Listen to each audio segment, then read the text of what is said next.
Halo teman-teman, di kesempatan kali ini aku mau bahas salah satu beasiswa yang sebenarnya lumayan urgent karena akan tutup minggu depan. Semoga kalian masih ada waktu untuk mengurus ini secepatnya karena dokumennya sebenarnya nggak terlalu susah. Kalau misalkan sudah punya dokumen-dokumen kebahasaan, paspor, dan kawan-kawan tuh tinggal bisa upload aja. Mungkin satu dokumen yang butuh waktu ini cuma minta surat rekomendasi ke kedutaan, itu aja sih. Tapi di luar itu, semuanya harusnya masih bisa terkejar dalam 1 minggu. Ya, let's see. Jadi, beasiswa ini akan bisa membawa kalian ke Polandia. Namanya adalah Panak Scholarship Program. Jadi, beasiswanya kayak gimana? Simak videonya sampai habis.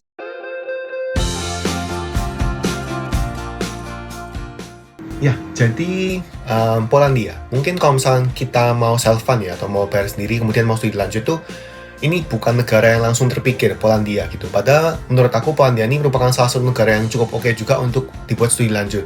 Lokasinya ini strategis di tengah-tengah Eropa. Jadinya dia tuh sebelahnya tuh Jerman, di sebelahnya lagi nih Ukraina sih sayangnya sekarang ya. Semoga situasinya segera membaik, jadi kalian tidak ada kekhawatiran untuk studi lanjut ke Polandia, salah satunya terutama ke Eropa yang lainnya juga kayak gitu kan, karena situasinya lagi lumayan panas. Oke, jadi nevertheless, aku akan bahas tentang beasiswa Panah ini. Jadi kita langsung pergi ke websitenya. Jadi ini websitenya si Polish National Agency for Academic Exchange atau NAWA. Jadi memang sudah ada call for proposals yang mana memang sudah ada selama berapa saat, cuman aku agak kelupaan untuk buat videonya. Maafkan aku. Jadi call for proposalnya ini akan ditutup tanggal 31 Maret. Waktu lokalnya Warsaw ya. Jadi waktu lokalnya Poland. Ini tuh kalau misalkan di waktu kan Indonesia jam 8 malam karena sudah beda 5 jam kayak gitu sih. Jadi akan ada ini application form yang harus diisi secara online gitu aja sih. Dan aplikasinya bisa disiapkan dalam bahasa Polish atau English kayak gitu, dan hanya bisa mengumpulkan satu aplikasi. Ya, pastinya semua beasiswa seperti itu juga. Dan Indonesia kebagian, jadi Indonesia ini eligible, bisa kalian lihat ya, eligible applicants. Indonesia ini termasuk salah satu negara yang eligible kayak gitu.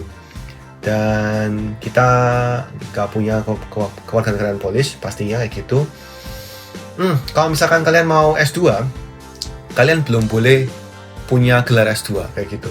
Oke, jadi bener-bener yang belum pernah S2 aja. Oh ya, BTW beasiswanya ini harusnya untuk S2 dan S3 ya kayak gitu. Untuk sertifikasi bahasa English minimal B2. Jadi kalau misalkan B2 di IELTS itu mungkin kalau nggak salah ya mulai 6,0 sih. Tolong nanti revisi aku kalau misalkan salah. Dan kalau TOEFL itu mulai 500 kayak gitu. Oke, sekitar segitu. Dan akan mulai 2020 sampai 2023. Berarti tahun ajaran nanti fall gitu. September harusnya. Oke, nggak ada yang vital. Nah ini sekarang yang dibutuhkan yaitu required attachments, yang mana yang sangat perlu diperhatikan. Yang pertama adalah valid paspor kayak gini. Untuk mengkonfirmasi citizenship tidak ada keterangan bisa digantikan harusnya, jadi harus paspor. Oke. Kemudian ini harus ada first cycle studies diploma. Kemudian ini ada ijazah dan transkrip seperti biasa, jadi diploma S1 kayak gitu kalau misalkan buat lamar S2. Oke, kemudian kalau misalkan kalian ini ada di tahun terakhir, jadi di semester 8 itu boleh mendaftar juga. Harus mengumpulkan surat keterangan UNIF yang menyatakan bahwa IPK kalian sampai semester 7 itu berapa, kayak gitu ya kurang lebih. Dan harus pokoknya harus ada surat keterangan akan lulus lah, semacam itu kayak gitu juga. Dan harus ada nama kalian, kemudian IPK kalian, dan kursus yang kalian ambil. Jadi kursus mata kuliah yang kalian ambil apa aja, berapa SKS, dan nilainya berapaan kayak gitu. Nama univnya dan di stempel kayak gitu ya. Oke. Kemudian selanjutnya dokumen lain yang dibutuhkan adalah model certificate. Itu sudah untuk univ kalian itu sudah disediakan sama pihak nawanya ini. Jadi kalian tinggal isi dan kalian kasihkan ke TU univ kalian kayak gitu secepatnya. Kemudian apalagi dokumen untuk mengkonfirmasi profisiensi bahasa Polish atau English, yang mana kalian nggak harusnya ya logikanya seharusnya kan nggak punya kan sertifikasi bahasa Polish, nggak punya kan kayak gitu. Jadi, harusnya ya. Aku nggak kepikir siapa yang punya sih, cuman aku juga nggak tahu apakah ada. Pokoknya buat kalian yang punya sertifikasi IELTS atau TOEFL, sertakan kayak gitu. Nah, kemudian yang keempat, yang menurut aku cukup merepotkan juga. Kalian harus minta surat rekomendasi dari kedutaan kita, kedutaan besar Polandia yang ada di Jakarta kayak gitu. Jadi sesegera mungkin harus dimintakan kayak gitu ya. Kalau misalkan segala macam dokumen yang bahasanya tidak bahasa Inggris atau Polandia, wajib ditranslatekan dan wajib ditranslatekan di penerjemah tersumpah kayak gitu. Ini. Jadi sworn translator ya. Ya, pokoknya sworn translator lah kayak gitu. Oke.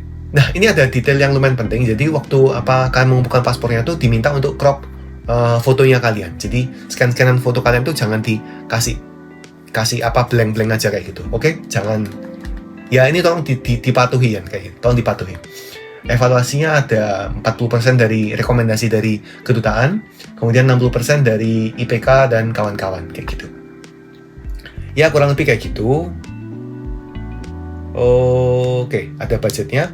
Jadi kalau misalkan preparatory course itu dapat ini 1.700. Mata uangnya apa ya? Ya, PLN. Satu PLN ini pokoknya sekitar 3.300-an rupiah. Jadi kalau misalkan 1.700 nih berarti sekitar ya 5,5 jutaan lah. 5,5 jutaan per bulan untuk preparatory course. Ini berarti buat yang ambil ini kursus bahasa Polish kayak gitu. Kemudian yang second cycle studies nih berarti yang waktu S2-nya kayak gitu. S2-nya nih berarti akan terima kurang lebih 1.500 atau ya hampir 5 juta lah, 5 juta rupiah per bulan. Kemudian, nah ini lumayan baik juga, yaitu adanya peningkatan beasiswa. Ya ini aku nggak tahu apakah 500 ini langsung ditambahkan di sini jadi 2.000 nerimanya. Katanya sih di tahun pertama akan dapat peningkatan 500 PLN, berarti harusnya dapatnya 2.000 kan. Aku nggak tahu apakah langsung didapat atau enggak. Jadi itu aku nggak bisa memastikan. Tapi yang pasti di tahun terakhir juga akan ditambahkan 500 lagi kayak gitu. 500 ini sekitar 1,5 jutaan kayak gitu ya. Kayak gitu.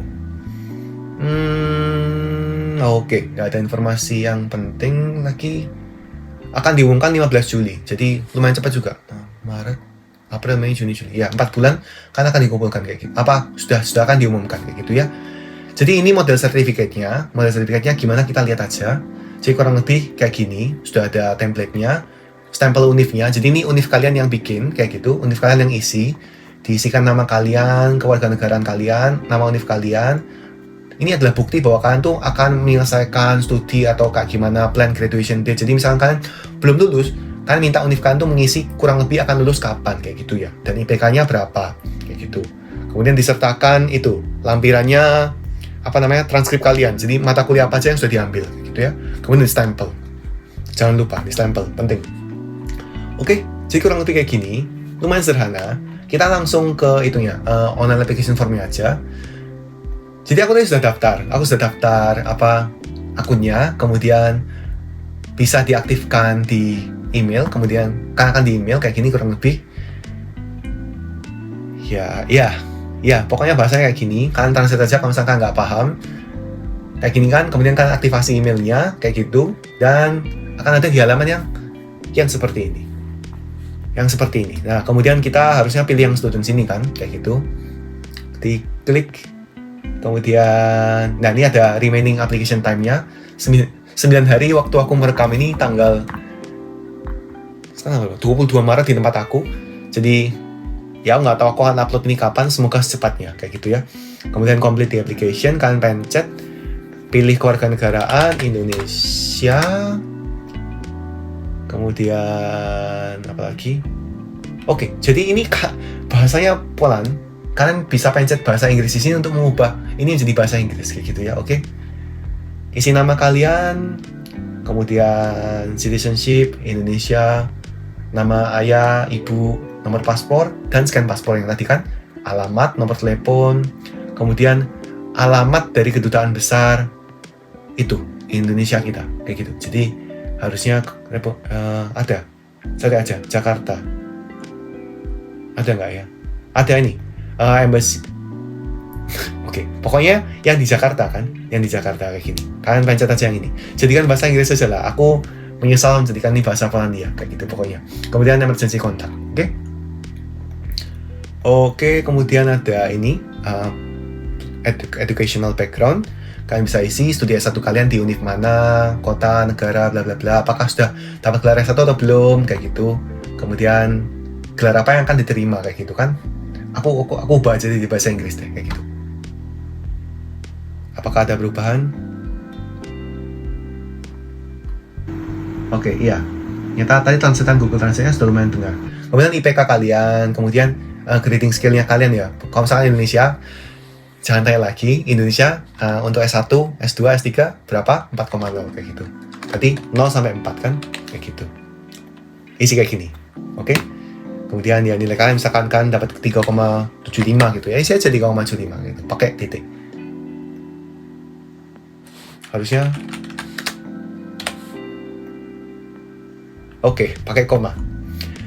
Kemudian scan ijazah kalian, transkrip, kemudian ini knowledge of Polish atau Inggris. Diisi dulu bahasa ibu, bahasa Indonesia.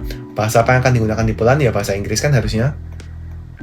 Kemudian English language minimal B2 ya. Jadi tolong diisi minimal B2. Kalau misalkan kalian nggak B2 bahkan kalian tuh nggak akan dipertimbangkan sih kayak gitu. Kayak gitu ya. Kalau misalkan kalian ya ini jenis tes apa yang kalian ambil kayak gitu. Jadi ada beberapa tes-tes yang diakui keabsahannya di situ. Kalau misalkan kalian IELTS berarti yang ini kan, yang paling atas ini kayak gitu. Kalau kalian TOEFL ya cari aja yang mana kayak gitu. Dan macam-macam lain, jenis tes lainnya. Gitu ya. Kemudian ini scan di sini, upload, kemudian ya sudah kayak gitu. Kemudian kenapa kok kembali ke sini? Nah, tapi aku akan kembali lagi ke sini. Kemudian kalau misalkan kalian ini pernah pertukaran di negara lain kayak gitu, misalkan di Poland atau di mana, kalian bisa isikan di sini. Kemudian ini recommendation letter dari Kedutaan Besar Polandia, diisi Kedutaan Besar Polandia di Jakarta harusnya. Jadi yang ini, jadi yang pertama ini. Jadi yang pertama kalian isi, kemudian kalian upload di sini kayak gitu. Kemudian studi yang direncanakan di Poland di bidang apa? Misalkan kalian isi di sini agricultural. Kemudian university, kalian bisa pilih university yang mana, ada banyak banget. Silahkan. Kemudian akan mulai di yang kapan kayak gitu. Apakah di summer atau di winter? Kayak gitu, secepatnya. Kalian isi gitu ya. Declaration ya kondisi-kondisi bisa di-accept kalau misalkan sudah baca. Dan terakhir ada pertanyaan survei. Tahu ini dari mana? Tahu beasiswa ini dari mana? Kayak gitu ya. Kalau selesai semua, di-submit. Sudah, gitu aja. Selesai. Mudah kan? Ya, jadi kurang lebih kayak gitu. Tolong sesegera mungkin kalian kalau misalkan sudah menyiapkan yang lain, tinggal menyiapkan surat rekomendasi dari kedutaan, silahkan diproses cepatnya. Maafkan aku baru meng-up video ini tanggal segini. Jadi kita juga sekalian bahas sedikit tentang univ di Poland. Univ di Poland tuh rankingnya lumayan bagus juga sebetulnya. Univ ranking topnya ada Jagiellonian University sama University of Warsaw, yang mana ada di ibu kota Polandia, di Warsaw kayak gitu kan. Bahas singkat aja, jadi jumlah mahasiswanya tuh memang banyak di dua university ini, karena dua university topnya kayak gitu, dan merupakan salah satu yang proporsi mahasiswa internasional paling banyak juga kayak gitu. Nah, untuk Jagiellonian sendiri itu dia tuh punya ranking yang bagus di mana nih?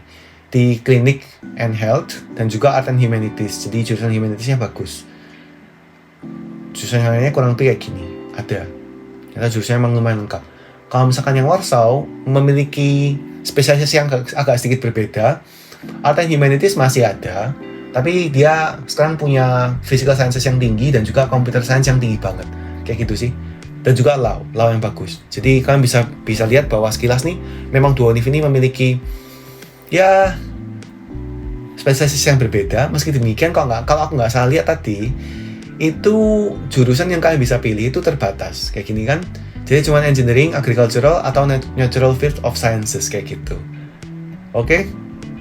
Nah, jadi kalian bisa lihat lagi. Kalau misalkan aku punya beberapa teman dan rekan yang dari Jagiellonian kayak gitu. Aku sempat ketemu mereka waktu mereka exchange ke tempat aku di sini dan waktu aku S2 juga. Dan kata mereka sih ya mereka punya testimoni yang bagus tentang univ itu dibandingkan dengan univ lain yang ada di Poland. Jadi ini aku dengar testimoninya dari orang Polandia sendiri. So itu satu hal yang bisa jadi bahan pertimbangan kalian, silahkan. Ya, jadi mungkin kayak gitu ya. Jadi beasiswa ini istilahnya kalau misalkan ada waktu lebih mungkin bisa dipersiapkan dengan lebih matang. Tapi it's okay, nggak minta terlalu Gak minta persyaratan yang terlalu ribet juga, cuman minta rekomendasi ke kedutaan, kemudian lengkapin online application formnya, dan ya mungkin minta ke univ kalian itu sih, apa model sertifikat tadi kan, yang mana harus diisikan kalian lulus tanggal berapa dan kawan-kawan, IPK berapa, gitu aja sih. Stempel, sudah, upload semuanya dan submit, kayak gitu ya. Kalau misalnya ada pertanyaan atau apa, silahkan tulis di kolom komentar. Good luck buat kalian, secepatnya segera diproses, dan ya semoga masih cepat. Semoga video ini membantu. Thank you for watching and see you on next video.